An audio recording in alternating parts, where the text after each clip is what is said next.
Agrarian life used to be 7 restless days of work out on the farm with no breaks for the men of the family. Before the Industrial Revolution, farming was a way to get money and food so they can live another day. But after the Industrial Revolution, farming became more of a business, with smaller farms combining and working together across Europe to process more food, causing a population boom, which tripled the original population. With the help of the seed drill to plant crops faster and farmers using crop rotation to grow all year round, without the agricultural revolution and the mouths it fed, the Industrial Revolution would not have been able to happen. City and countryside life were very different during the Industrial Revolution. Cities were crowded, dirty, and unsanitary, which led to multiple diseases like smallpox and tuberculosis. People also had to live in compact housing called back-to-backs, which were multiple buildings put together sharing all 3 walls except for one that would have a door and windows. These were created because people were looking for jobs in the city and housing was needed. Most of these buildings were made for quantity over quality, so they were poorly made. Opposite of the city life, living out on the countryside, which was more peaceful and had better air quality, with abundance of land and small farms combined together. Also, with new inventions like the seed drill and crop rotation, farming became more effective and abundant than ever before. Now, what was more influential? Although urban cities were what advanced the Industrial Revolution, farms were where it all started. With advancements in farming technology, more food was made, and for the first time in history, food was being grown for purchase instead of for family use only. This newfound time outside of fields gave people time to invent things like steam engines and electricity. These inventions were what started the Industrial Revolution.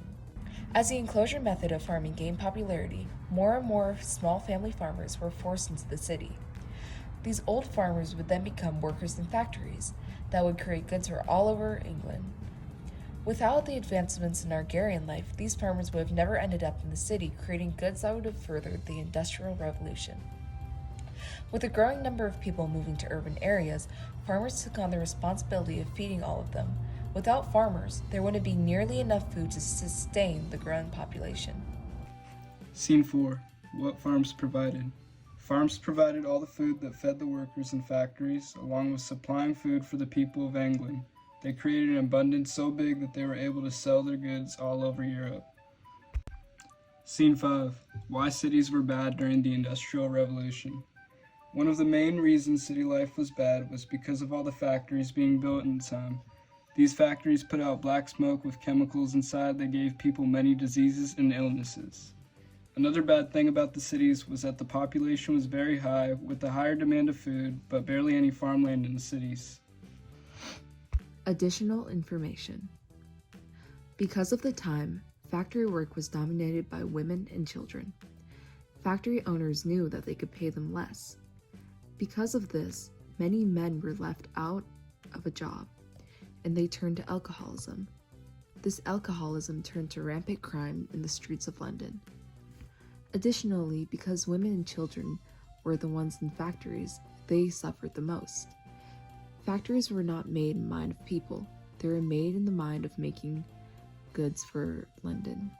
And oftentimes, the conditions of factories led to injuries or even death.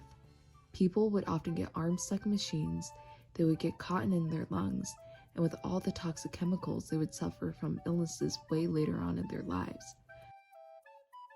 All in all, seeing how farmers and those who lived an agrarian lifestyle furthered the Industrial Revolution by their efforts of feeding the ever-growing population, as well as seeing how their lifestyle was so much better compared to the dirty and downright dangerous living conditions of those who lived in urban life, it's clear to see who had the better and more influential lifestyle.